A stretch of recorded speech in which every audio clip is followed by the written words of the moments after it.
อยู่คนเดียวพอสร้างไปใช้ เมื่อแล้ว พอสร้างเมื่อแล้วอยู่คนเดียวเรียบร้อยแล้วที่หายเจ้าเด้น้ำวันนี้นะ โดย สำเร็จพร้อมใช้งานแล้ว ใช้งานได้บ่ อยู่เพื่อนคนเดียวน้องสายฟ้ากับพี่น้องอ้ายเพิ่นไปเล่นน้ำมูเนาะครับบ่าวซื้ออันนี้มาต้อนเนาะ ใจเด้อ หมาก ให้หนึ่งเข่าใช่ แอปเปิ้ลพี่น้องเนาะซื้อหมากแอปเปิ้ลมาต้อนน้องสายฟ้า ก็สวย แต่ว่าแก้มเตะได้ไม่ใช่หัวหน้ากันเอาเลยเนาะ ใช่ แก้มเตะได้ไม่ใช่ ว่ามื้อนี้ยันคำมันหนาวใช่มื้อนี้ยันเช็ดยุ่มมื้อนี้ยันเช็ดอาบน้ำอยู่ ต้มน้ำเอาก่อน อาบแล้วบ่น้ำบ่นี่นะ ยัง ยังอยู่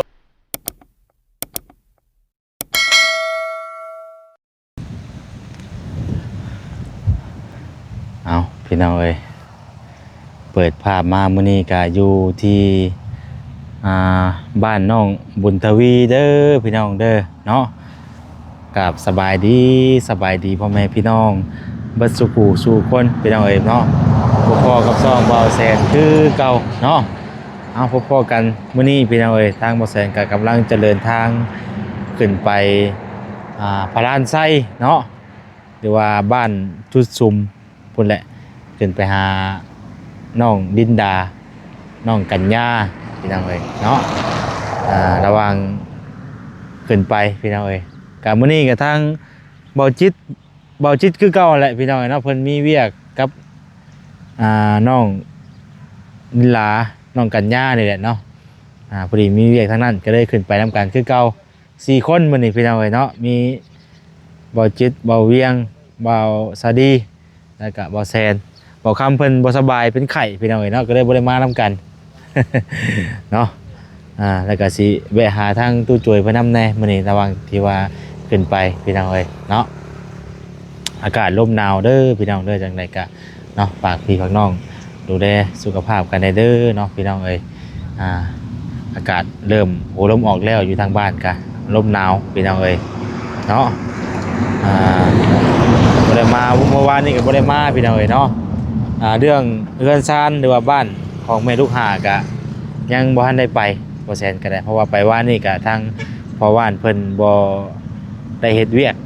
เนาะเพราะว่ามีคนเสียอยู่ทั้งบ้านเพิ่นพี่น้องก็เลยเพิ่นคือเวียกก่อนว่าซั่นซะเนาะเบิ่งเดี๋ยวไปเอาของต้อนให้น้องสายฟ้าก่อนถ้าว่ากายมานี่นะมันดื่มบ่ได้พี่น้องเนาะต้องได้แวะก่อนมื้อนี้ก็บ่ได้เอารถบ่แซนไปพี่น้องเนาะพอดีที่รถน้ำบ่จิตไปเพราะว่าไปนำกัน4คนเนาะเฮาก็ขี่รถไปนำกันก็ได้นะพี่น้องมันจังบ่ได้เอาไปหลายคันไปทางเดียวกันอยู่แล้วเนาะคือเงียบแท้เด้มื้อนี้เนาะเพิ่นเดี๋ยวเฮาไปหาเพิ่นก่อนไปพี่น้องเนาะ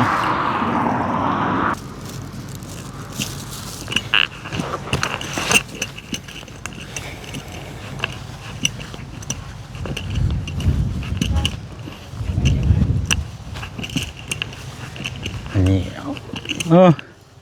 พอเถอะผักบงเพิ่นคือสิเนาะคือแจบคักแท้นี่น้องใส่ผ้ายังอันนี้ผักบงบ่ใส่เบิดอันนี้คือบ่เห็นฮะ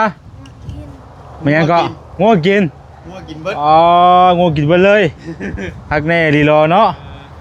สบายดีก่อนสบายดีทางบ่เวียงพี่น้องเนาะหนาวบ่หำ หนาวนั่นจิ๊ก ฉันยอกๆอยู่นี่เนาะส่งขยะบ่มีบ่ฮะโอ้เด้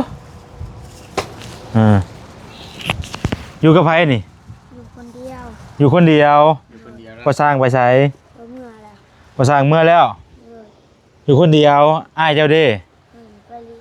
ไปเล่นเลยอะไรไปเล่นใช่เหรอ บ่แก้ว บ่อแก้ว เบาแก้วเรามา ใช่ จระเข้ ฮะ จะหูจับเราหูเจ้าได้เราว่า อ๋อเพิ่นไปเล่น อันนี้บ่ขี่รถจักรมานี่บ่ ไผน่ะเบาแก้ว เลย เพิ่นมาหยัง มา เรามาหลีกน้ มาเล่นน้ำนี่ ำเลย มาถ่ายคลิปบ่ เลย เอา คนไหน อ้าว วะ แล้วว่าจะเราหูจับเจ้าได้แล้ว แล้วมาจะเคือแล้วมาถ่ายคลิป แล้ว เด้อ มา4 เถื่อหาเถื่อแหละ เสียเถื่อแล้ว เออ คนไหนวะไหนวะเอาคือบ่เคยจัก แล้วอยู่ในโรงเรียนนี่ โอ้บ่าวอัน ว่าทหารจะบ่นะ บ่ทหารนะบ่ห เห็นบ่ เลย เออดอก ำบ่ทหารนะเนาะ ว่า เออ ต้องเองมันบ่แพ้ลมเองคน แม่นอยู่ มันอยากลม แล้วเรียบร้อยแล้วที่ทำของน้ำวันนี้นะ เลย สำเร็จพร้อมใช้งานแล้ว ใช้งานได้บ่ โอ้ ยังอยู่ เจ้ายังบ่ได้ใช้ก่อนบ่ ว้าว ให้ไพ่ไปเปิดบริการก่อนนี่เปิดอิหยังก็ ให้เจ้า เปิดใช้ของน้ำก่อน ให้เจ้า ยังบ่มีไผลองบ่ ทาง มันบ่ทันได้มากับว่ากับบ่เฮ็ดให้บ่ได้กันแล้วตัวนี้กะ เนาะ ต้องหอนยามมันมาได้อ เอ้ย เออ บ่ได้เว้าหยอกเพิ่นนั่นแหละน้องสายฟ้าก็ได้อ่า เมียตัวนี้เพิ่นแพงกว่าหมู่เด้อเมียตัวนี้ เนาะอยู่เฮือนคนเดียวน้องสายฟ้ากับพี่น้องเอ้ยอ้ายเพิ่นไปเล่นน้ำหมู่เนาะสร้างเพิ่นเมื่อหาลูกหาเมียซะก่อน โดย อืม แล้วว่ามื้อนี้สิมาจัก เพิ่นสิมามื้อนี้บ่ จะมุ่งเพิ่นมามื้อ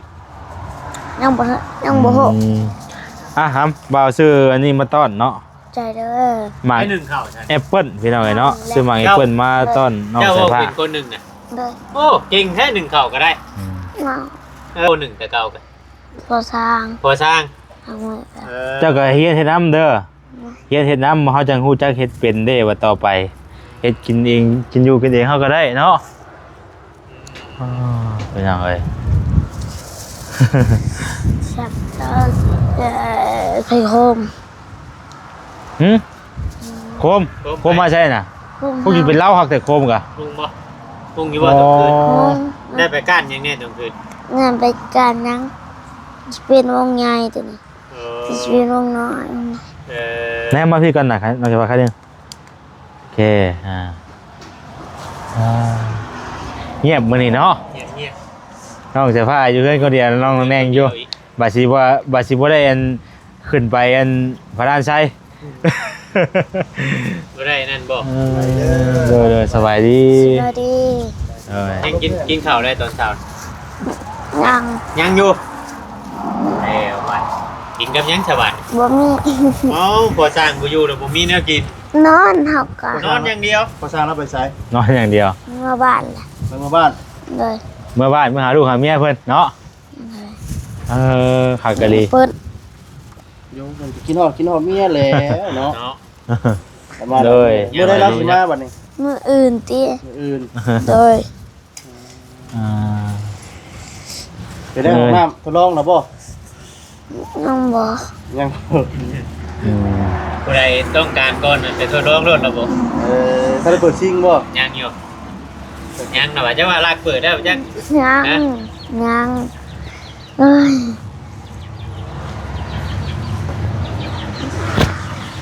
อยู่คนเดียวบ่อยู่คนเดียวบ่เนาะ เลย ล่างก่อนเด้อครับมากับเพิ่นน่ะล่างก่อนจะกินเด้อ เลย ย่างก่อนจะกิน บอกกราบเนาะ ไปล่างดูไปล่างก็ได้ ล้าง มีบ่ไม่ว่าน้ำดัง น้ำล้างบ่ เอาเสื้อเช็ดเอาเลยกินเลย ได้ดีเนาะ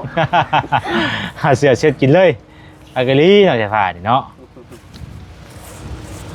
อืม นอนใช่เมื่อคืนนี่นอนอยู่เทิงเตียงบ่ก็นอนอยู่รุมนี่ นอนอยู่บนทวีนอนอยู่บน จะนอนอยู่นี่ บุญนอนนับจับบนทวี นอนอยู่เทิงพุทธ เลย โอ้ กับมือพอสร้างนอนน่ะจะนอนนะเบิด เลย เดี๋ยวว่าแยกกันนอนว่าเขาอุ้มไปเลยนะเนาะ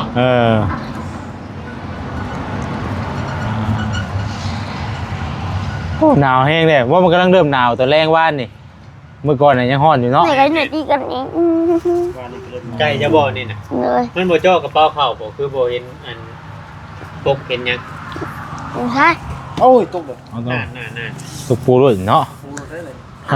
มันจังอ่อนเลย ล้างน้ำก่อน ลมมันลมพัดแต่เจ้าหาเก็บดินบล็อกเต็งไว้เนาะกระสอบ คนแล้วแล้วว่าเด่นบล็อก ยัง ฮะ ตัวมันติดดินเลยสิ มันติดลิ้น บ่ มันติดลิ้น ดินบอกอยู่ใจดินบอก มาเลย เออ คนจะมาจากบัสลีเลย วันนั้นพารถอันบ้องปีดวันนั้นเนาะ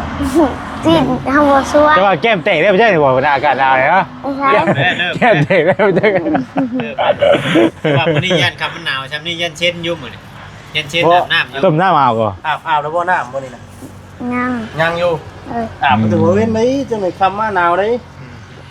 เดี๋ยวมาใช่มันสมัครเส้นดิ เอามาเช็ดไว้เลยช่างแห้งบ่ได้เด้ กินหมักเส้นแน่เนาะ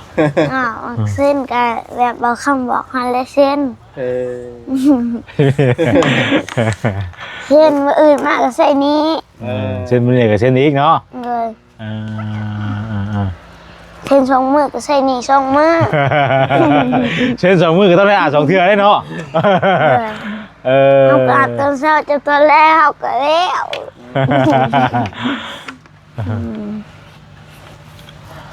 อักนาคือยังไงมีใครแน่มาหาเมื่อวานนี่ มีบอลลี่ บอลลี่ เลย มาเล่นนำบ่ เลยเลยเราสืบปูนมาใหม่ให้ คือพูดมาอีกบ่วันนี้ เลย เพิ่นสิเฮ็ดไปฮอดไสเฮือนเจ้าหำ ก็ ก็คันห้องนอนสิบ่ เลย อ๋อก็เอาแต่สองห้องนี่เนาะ เลย ห้องนี้กับห้องนั้นแมันบ่ เลย ทั้งนี้ปล่อยยาวเลย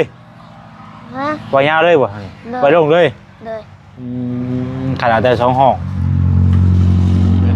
ขันเอา2ห้องแล้วก็ย่านะเนาะ เฮ็ดที่ไปที่ละขั้นตอนตามมุมนะเนาะตามมุมเนาะ เนาะเดี๋ยวเลย บัดนี้คือว่าอะไรกันแน่ตัวนั้น อ๋อเจ้าคือฮู้ ฮะ เจ้าคือฮู้ อ้าวหูแน่เนาะเบิ่งคลิปอยู่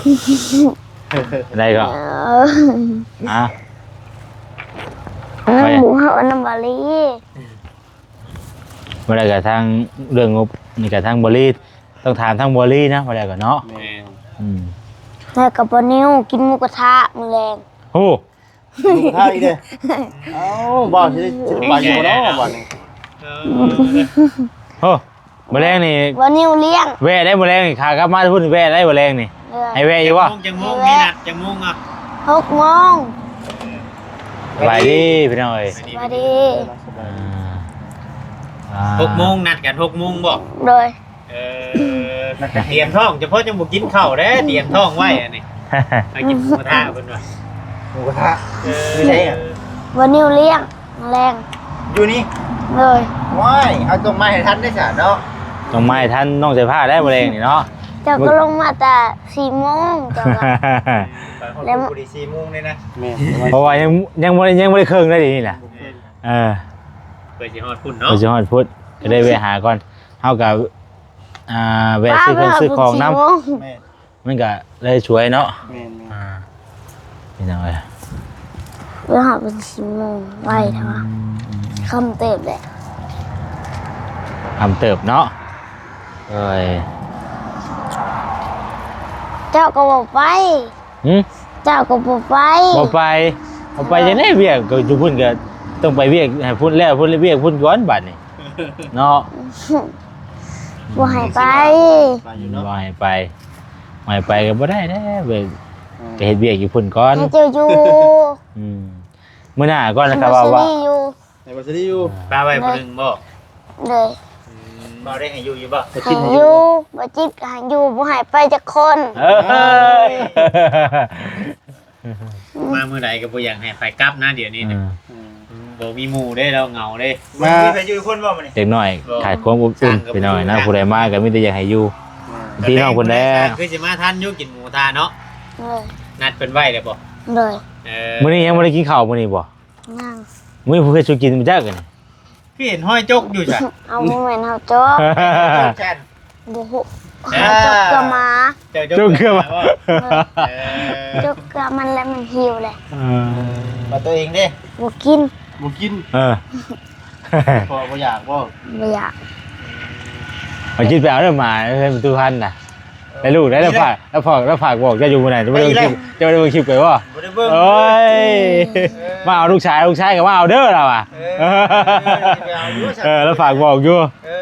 งานดีกว่า ไป เลี้ยงเนาะ จะเข้าไปเบิ่งในคลิปไปหาประตูพันเด้อ ได้วิวหนึงเนาะนั่นเนาะ มอง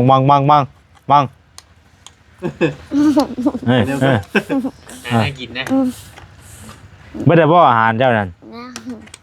ยังอยู่เนาะ เจอแล้วบ่เจอได้ ยัง จุ่มเกลือเราอยากกินนะ บ่อยาก ที่นี่จะมือแล้วอาบ มือ น้ำนะ เดียว ฮะ มือเดียว มือเดียว ที่นี่อยู่บ่ บ่อาบ อาบอยู่บ่ มาแล้วนี่คือสิติดนี่ เด้อ เองเนาะ บ่าวสิบอกสูตรนะอาบน้ำบ่ให้หนาวเด้อ เนี่ย จะในนอกบ้าน ตอนเฮาสิอาบน้ำนี่ต้องเข้าไปในห้องน้ำเนาะสูบน้ำใหม่บัดนี้ก่อนสิหัวใส่กระโตนะเอามาแปะไอ้กระโตก่อนลูกมันทั่วเบิดแล้วจะโคตรจากรถบาดนี่ ไอ้ดอกมีห้องน้ำแล้ว เออ ไปอาบอยู่ห้องน้ บ่เอา ำลมพัด แม่น ต้มน้ำรถนะ เติมน้ อาบในห้องน้ำพุ่นแล้วบัดห้องน้ำก็ เคยต้มอยู่บ่เคยต้มน้ำอาบอยู่บ่บ่ต้มก็ยามันสิรึกมันสิหยาบมันหนาวก็คือบ่อาบด้วยเนาะ เอาใส่ต้มเลยหมอนห้อนจนตายนิดนึงวะ ต้มเจ้าเลย แต่ละปีบ่ ต้มเลยต้มเจ้าน้ำห้อน หมด ต้มอาบด้วยกันนะกู หมด ก็มีแบบหม้อทำน้ำร้อนใช่แล้วเนาะ เอามาต้มน้ำห้อนนั่นตัวเลยสบายอยู่น่ะ คือนี่ก็อาบโดให้กว่าน้ำก้อนหยิบเจาะจ้อยครับ น้ำอุ่นบ่น้ำอุ่นเนาะ เจอทำน้ำอุ่นบ่ ไปเป็นไปเปิดเบิ่งบนนอนเล่าบ่เห็นไผกินเห็นเกิบอยู่บนกอมันน้ำบุญทวีเนี่ย ไปลิ้นวะไปลิ้นน้ำมูวะ ดินน้ำมูว่า น้ำมูบ่ ำเลย เอิ้นหาคือบ่เห็นแท้เจ้าก็นอนบ่เจ้าก็ นอนเลย บ่อากาศมันหนาวนี่น่ะ เรา ยังมื้อนี้ให้เขามาหาเจ้าบ่มื้อนี้ อากาศมันหนาวดิ แพงเลย ตกใจแล้วกินนี่เนาะเฮ้ยมาสิว่าได้เนาะ ทดลองได้ อุ่นบ่ใช่อยู่ในอุ่นบ่ อุ่นอยู่แล้วผมผ่านอน ผมผ่าว่าเต้นนี่นอนย่ำหนาวเลยก็ได้เรื่องเลยอุ่นเลยลมบ่ได้เข้าเลย ลมบ่เข้าเนาะ หายใจได้ฮะ หายใจได้อยู่ บัดยามฮ้อนนี่ ย่ำห้อนเนี่ยบ่ได้ ยามฮ้อนนี่ มันก็มีเปิดไป มันมีออกมา มันมีหมองเปิดอยู่ น้ำต้มเป็นหมุ้งก็มี ขอบคุณโตนะ อืม เนาะ เนาะ เบิ่งเดี๋ยวคอยสิรอบไปหารอบบนของน้ำซะก่อนเบิ่งมาไม่เบามาหารอบบนของน้ำ คุณได้เบิดแล้วบ่บอกหน่อย พี่ได้ออกกำลังกายคนบ่แก้หนาวนี่แล้ว มีแต่มะนาวเนาะ คนบ่ ไปเลยเราจะผ่าเนี่ยว่าที่แต่บนนั่นนี่น่ะ เบิ่งไม่ แล้ว เห็นปรับรถนี่เนาะ โอ้ยธรรมดาได้ก่อนเด้อ เดี๋ยวว่าสิทุกรอบเนี่ยรอบ งอมแง้มๆเราก็ที่ข้าวเจ้านี่เอาผ่าตังปิดไว้เด้อสักหน่อยสิมีอันแนวมาเจาะได้นี่เนาะเข้าเลยเนาะห้องน้ำเพิ่นก็สำเร็จแล้วพี่น้องเอ้ยเนาะห้องน้ำน้องไซฟ้าก็ถือว่าสำเร็จเป็นที่เรียบร้อยติดบานประตูโอเคเนาะน้อยสำเร็จแล้วเนาะเบิ่งอยู่น้องไซฟ้าเสื่องผู้ใดไว้ในบ่อนี่ข้างในเนาะโอ้พี่น้องเอ้ยอันนี้จะเป็นทางในสำเร็จแล้วเนาะโอ้ก่อนล็อกโอ้อย่างดีเลยพี่น้องเอ้ยคักบานยังเนาะเอาเบิ่งของท้ายบัดนี้ฟึบโอ้มีน้ำเต็ม มีคูมีทางเนาะน้องสายฟ้าต้องรู้วันสูบน้ำไว้เด้อแบบนี้เนาะพี่น้องเอ้ยน้องสายฟ้าต้องรู้สูบน้ำใช้แบบนี้ตัวอึ๊บนี่พี่น้องเอ้ยโอ้ทางนั้นพากันคนบล็อกเลยพี่น้องเอ้ยไปซะพี่น้องเอ้ยเนาะก็สำหรับคลิปนี้ทางหมอแซนก็จะขอจบคลิปไว้ซ้ำนี้ก่อนเด้อพี่น้องเด้อผิดพลาดประการใดก็ขอโทษขออภัยหลายๆมื้อนี้ก็แวะมาหาน้องสายฟ้าพี่น้องเอ้ยเนาะได้มาเล่นน้ำเพิ่นก่อนสิเดินทางขึ้นไปบ้านพระลานไส้พี่น้องเอ้ยเนาะก็ได้แวะหาน้องเพิ่นก่อน เนาะไปติดตามในคลิปต่อไปที่ว่าจะได้กับพ่อกันอยู่พุ่นแหละพี่น้องเอ้ยเนาะขอกล่าวคำว่าสบายดีขอให้พ่อแม่พี่น้องอยู่ดีมีแห้งมีแต่ความสุขความเจริญเด้อบ่สุขผู้สุขคนสุขกายสุขใจเนาะเอาสบายดีพี่น้องเอ้ยเนาะ